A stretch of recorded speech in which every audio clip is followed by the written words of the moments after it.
Jam hiire mon bandiraɓe tedduɓe musidɓe sehilaɓe dingiral jamma bela ha hande gonɗen koye almami Abdoul Kadir Kane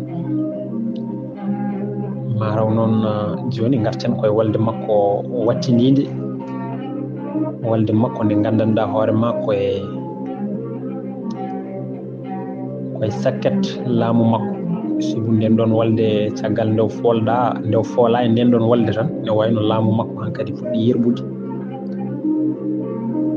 ko ɗum rewata kay ha laamu ngu yana nden walde woni walde bungoy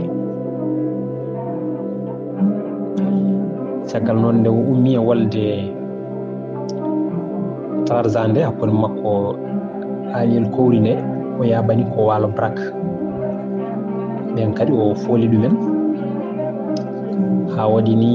jiidigal hakkude makko e waalonaɓe sibu risino toon e suhaaɓe ɗiɗo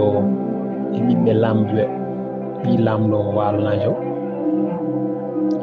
ɗum waɗi nde ummani ndeɗo walde bungoy ɓen kay to boowal holli ko ina gondi e makko kono tawi to suunde ɓe gondi koye dammel kadi yanti hen won dammelaɓe tuubnoɓe almami kay ne sikka mataw ɓenne kañumen goni koye wallude ɗum tawi ɓen foof to suunde kañumen ne coomi jam dammelaɓe waɓe hen no dammel Biram Fatima Penda walla waɓe hen no mbabba Kompas en foof ne mbiya almami Abdoul yo ar tan eɓe mballa ɗum e yantude Brak waalo hono Fara Penda Tegrel kono tawi almami anda koko fewjana ene jeeya kadi ko ɓeydi duñde almami e walde bungowi nde hen gueɗel ko yaccinde diine islam o nde tawno kanko fandare makko yo diino yaccam ɗum waɗi dammilen kañumen ko lamɓe sandulinnoɓe pour tumna ɗumen beele garta e diine o hen gueɗel kadi ko fabade julɓe wonɓe toon ɓe dammel tampinne ɓe ɓen golliti momo yo ar o faabo ɗumen ɗum waɗi almami Abdoul felliti hankkadi yaade yanoyde e dammel Amari Ngoone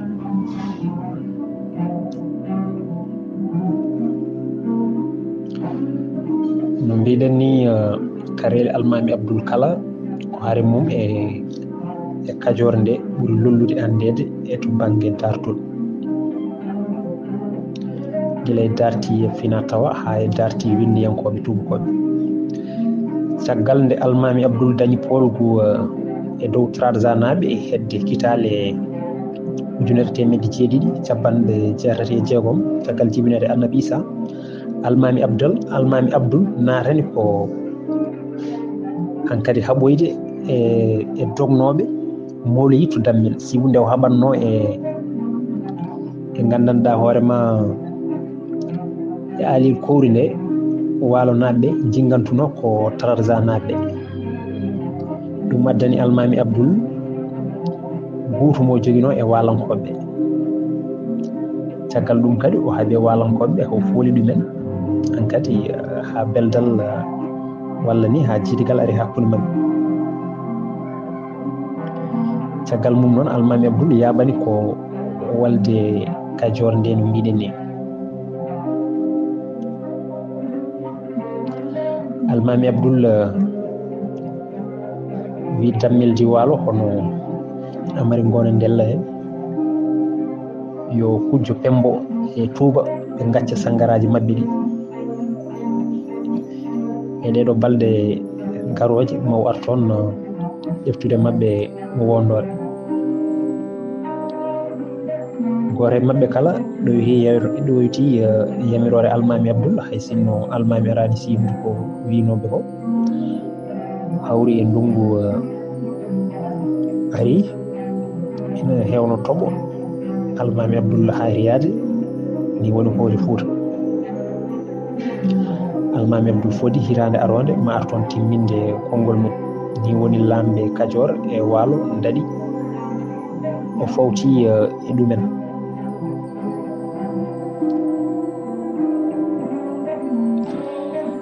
hedde kitale 1789 ujunere temedde jeeɗiɗi capanɗe jeetati e jeenayyi Dammel Biram Fatim Penda laaminoɗo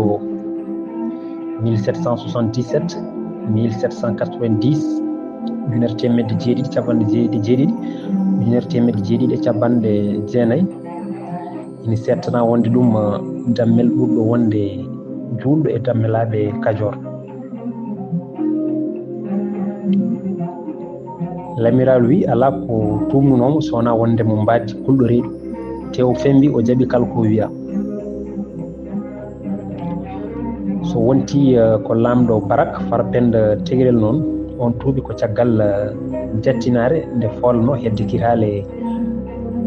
ujunere temedde jeeɗiɗi capanɗe jeetati e joyyi e ujunere temedde jeeɗiɗi capanɗe jeenayyi e joyyi. nde tawno on saaha caggal filñitare nde almami Abdoul en mbaɗi to Fuuta ɗo on sernaɓe kadi nandidiɓe mabɓe to banggue Kajoor to kañumen mbaɗi hono nden filñitare. ɗum waɗi toggol Dammel Biram Fatim Penda ina ɓeydi walliddeɓe e ngalɗon cuusal. nde yeehi noon ha Dammel Amary Ngoone Ndella ari e jappere kañumne filñiti walla yiɗi yande e sernaɓe e lamɓe Jambour watnoɓe nden ɗon filñitare winoɓe ɓe gadda toon diine honno sernaɓe Fuutankoɓe mbaɗni. Dammel yani mabɓe fooliɓe ko nden o wari ceerno mabɓe goto mawɗo mbiyeteɗo Malamine Sarr. maayde makko jibinani sernaɓe falde nde kala metti mawɗo sernaɓe Kajoor tawi ala bawɗo ittande ɗumen ɗeɗo metti sowona almami Abdoul mo Fuutatoo. ni woni hakkillaji mabɓe dogi e wulliro haade almami Abdoul e ñagade ɗum ballal. ɓe bindimo ɓataki yo ar o faabol tawi windi ɓataki o ko Amadou Fa Hujje e Balla Fa Hujje. ɓen ko ɓiɓɓe ceerno makko hono Moukhtar Ndumbi Diop en kalinɗo wonde almami Abdoul wiyanoma janggi e on ɗon ceerno hono Moukhtar Ndumbi Diop. ni woni ɓen bindimo ɓataki yo aro faabo ɗumen Dammel tampiniɓe. nde Dammel nani ɗum mataw fadani ni ha ballal gimmotongal Fuuta ngal ara kañumne kadi yeehi yani e mabɓe o waɗi kadi ceerno koppi hono Amadou Fa Hujje.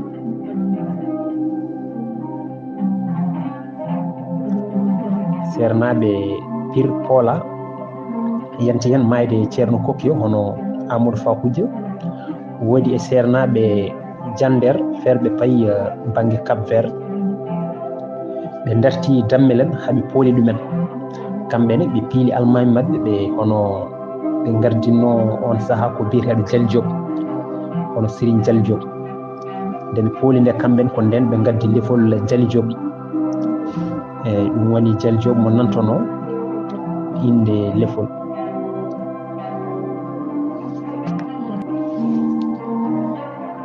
ni woni almami Abdoul heeɓi ɓatake sernaɓe Kajoor naɓe kadi o yii no Dammel waɗi ɓili ɗum ɗon kadi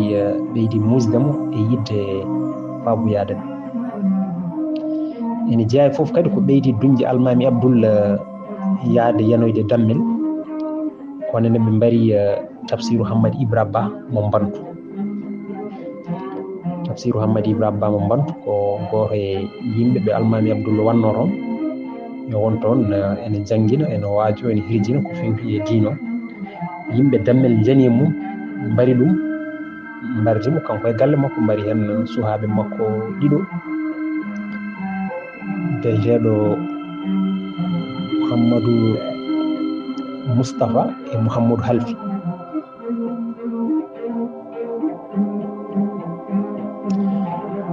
mayde Tafsiru Hammadi Ibra Ba mo Bantu ɓeydi pellital Fuutankoɓe e Almami Abdoul nortade harande ɗum waɗi Alpha Amar Seydi Yero Bousso Ba e Abdoulaye Gaysiri noddi Almami Abdoul e jagorde Fouta Batu mawɓodiral Fuutankoɓe yoɓe ngar ɓe kaɓoya e Damel Kayor ɓe pella jihadi. Professeur Oumar Kane wi e miijo mum Almami Abdoul sohlani bagginali mabɓe gam habde dammel nde tawno Almami koko heeɓi. Ko ɗum waɗi no mbiɗen ni mayde Tafsiru Hammadi Ibra Ba Almami Abdoul ɓeydi wattude hakkille mum e nortade e noddandu sernaɓe Kajoor e habtade ɗumen lebte e toñangueji dammel e wondiɓe mumen pawi dow ɓen. Nden gullitali ɗi keewi hawri kadi e Bourba Mbabba Kompas wi yo Almami Abdoul artan ɓe janoye dow dammeldi Kayor ɓe joftono sernaɓe ɓe. Ko on saaha woni nde Almami Abdoul wanno sehe nulaɓe mum yo jahto dammel. Tubakoɓe hewɓe jangtima nulal Almami Abdoul ngal sehe mo nulno. Baron Rosé e Mongo Park e Rafanel e Durand mbi walla wiyama Almami Abdoul tottiɓe ko labbi ɗiɗi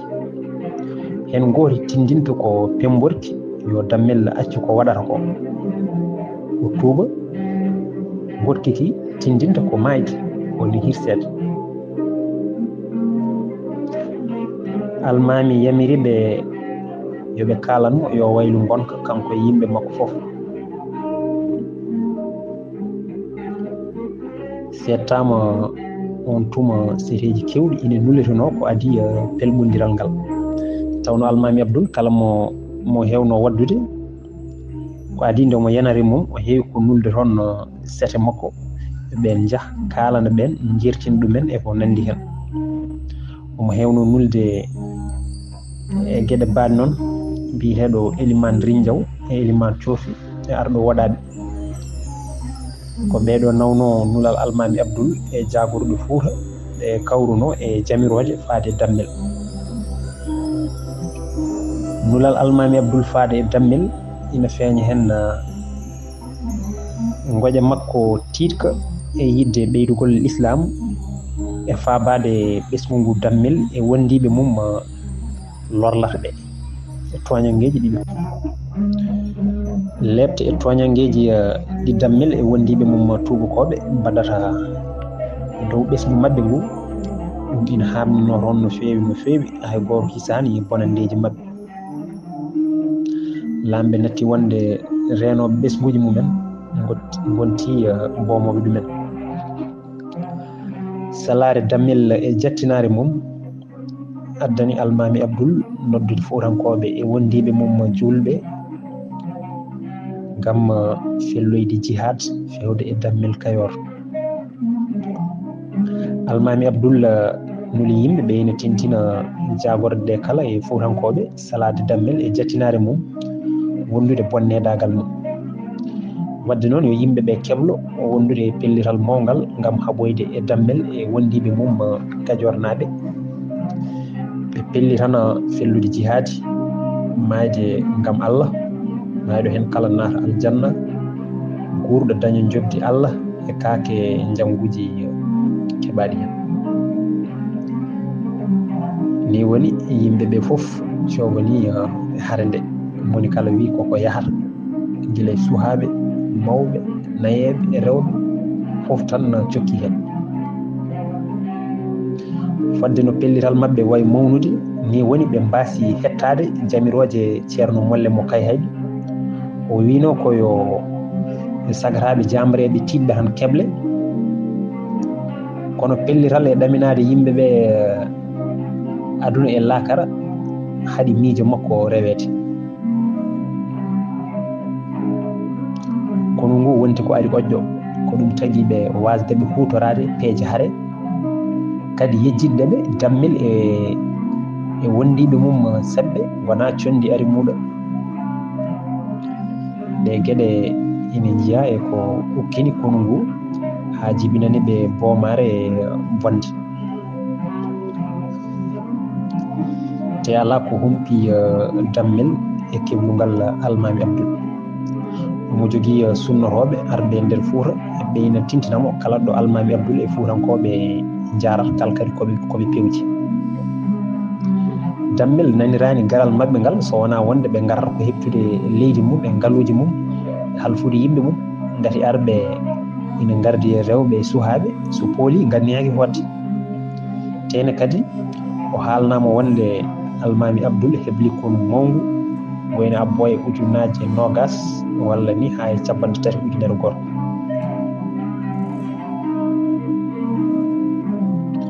kono almami ngu foof e hewde wona joguirigu jogitari kaɓirɗe haare moƴƴe kadi ɓe nawani jooɓaji kewɗe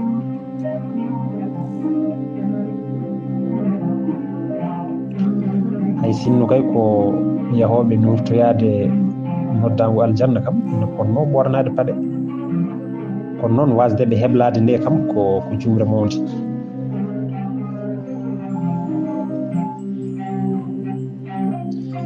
ina ɓeyduno heñare mabɓe sagataɓe waalo baragnaɓe hono fara penda tegrel tottuno almami Abdoul sagataɓe waalo baragnaɓe ɓe fera penda tegrel tottuno almami Abdoul yo jaari mum kolla ɗum lawol teto less e sunde waalo baragnaɓe e yamirore barak ina mbaddi malde e dammel Kayoro ni woni ɓe dewni ɓe e lawol liitugol tawa kadi ko jurgol ngol moƴƴani waalo en ɓe dewni ɓe e tartarol ummorade Diop ɓe dewi lawol faade Keeri Jolof e Bawol ɓe toɓɓi lawol faade Ndumbe Bunkoy tawi noon eɓe mbawno sodorade tan Bardial e tindo Kajoor lawol gotol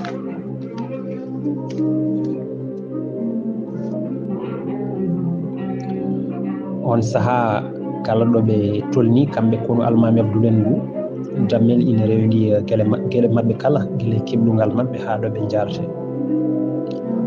ala hen ko humpa dammel lelni peeje mum e kaftorde mum tawi tubakoɓe jomen laaɗa en somroɓe yimɓe ina daha ina mbaɗoy ɗumen maccuɓe ina mbaddi junggo e fandu e dammel ɓen pewjinimo peeje haare dokkimo kanko dammel o wonno eɓe gembimo ɓe goni rokkudemo peeje haare ɓe goni wiide dammel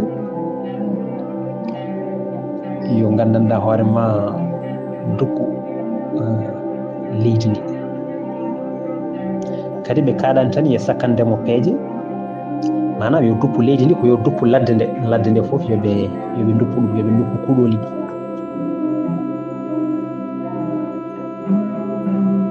ɓe kaɗani tan kadi e sakkandemo peeje ɓe dokkimo kadi kaftorde ɓe mbaddi hen ɗum woni yo boom ko woni nder leydi makko he kala o mawɓa guura o posna beeli e boyli beele so almami Abdoul en jettima taw kono mumen ina losi tawi ala koɓe tawata ɗon tawa huuɗo ala ñamde ala jaram ala ɗum ɗo so waɗama tan haɗata tan e polgu kono ma ronkin hay poolaɗo dogde yatiri caggal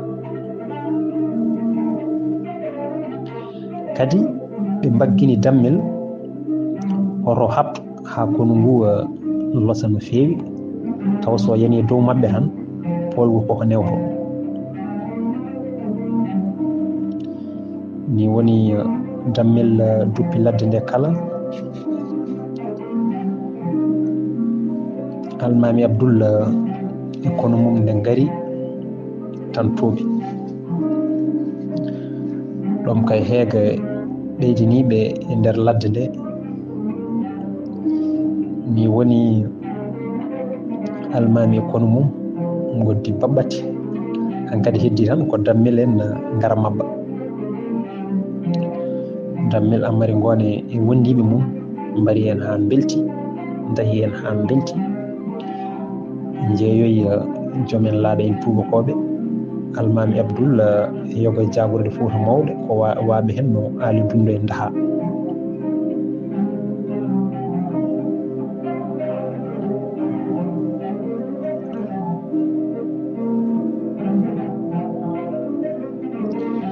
dartiyankoɓe hewɓe jangtima ko fewri nde ɗo walde Siri Abbas Sow yaari kañum ko Ali Dundu e yaadiɓe mum jamfi almami Abdoul walo en kañumen ɓurni konu almami Abdoul lawol ndewnuɓe tartarol goɗɗungol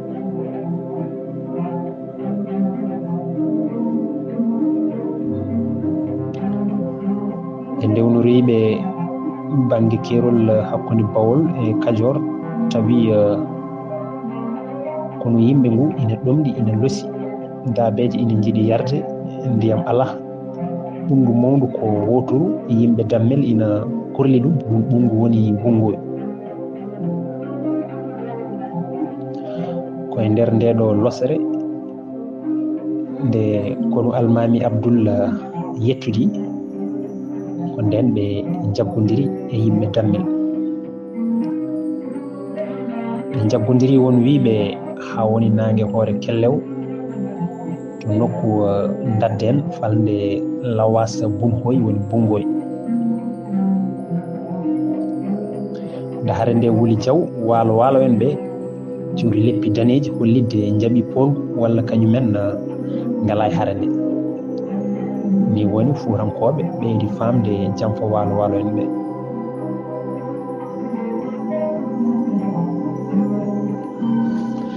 no walde Bungowi nde Fuurankoɓe hewɓe jaggama hen ɓe mbarama hen e waraɓe ha hande e wiide Cheikh Moussa ene jeeya hen ceerno Cukalel Kane e Siré Dara Dia e Palimpo on ko bamum beydi Palimpo e Isma Palimpo Guijlon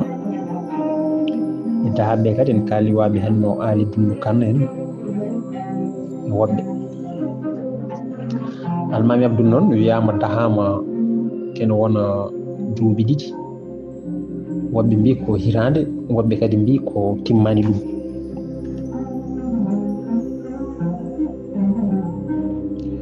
kono tubakoɓe ɓurnoɓe badade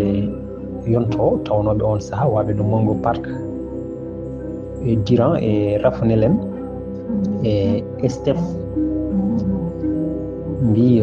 dahugol almami Abdoul to Kajoor ko lebbi tati tan te kadi ɗum ɓuuri nandude e gonga ngati so ɓurino ɗon ma ɗum won caɗele mawɗe mawɗe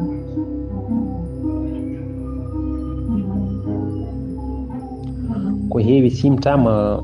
e dahugol almami Abdoul wiyama yummum dammel leelino dañde ɓiɗɗo ko almami Abdoul rokkunomo ñagude Allah nde wonno pir ha dammel jibina ɗum waɗi yummiraɗo sali almami Abdoul lette Siri Abbas Sow wi dandi almami Abdoul ko kawniɗe nde almami Abdoul waɗi ha hetti goto e nantinannoɗo dammel biyeteɗo Mawr Goumba kañum wonno ɗon nantinowo mabɓe o bonniri almami Abdoul niidi almami Abdoul mataw furimo o woni e wofde no rawandu ni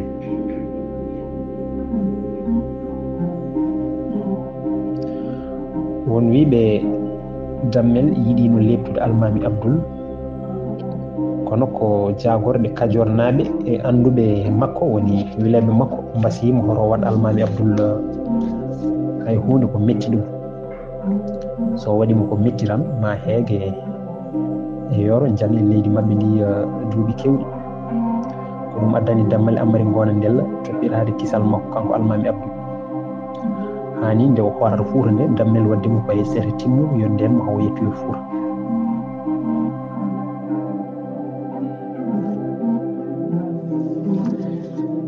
no mbiɗen ni nde ɗo walde ko heewi haalama hen heewi haalama hen ko addani almami Abdoul foolete. Lat sukaɓe wi ko Kajoor naaɓe winoɓe ko julɓe ɓe jamfi almami Abdoul.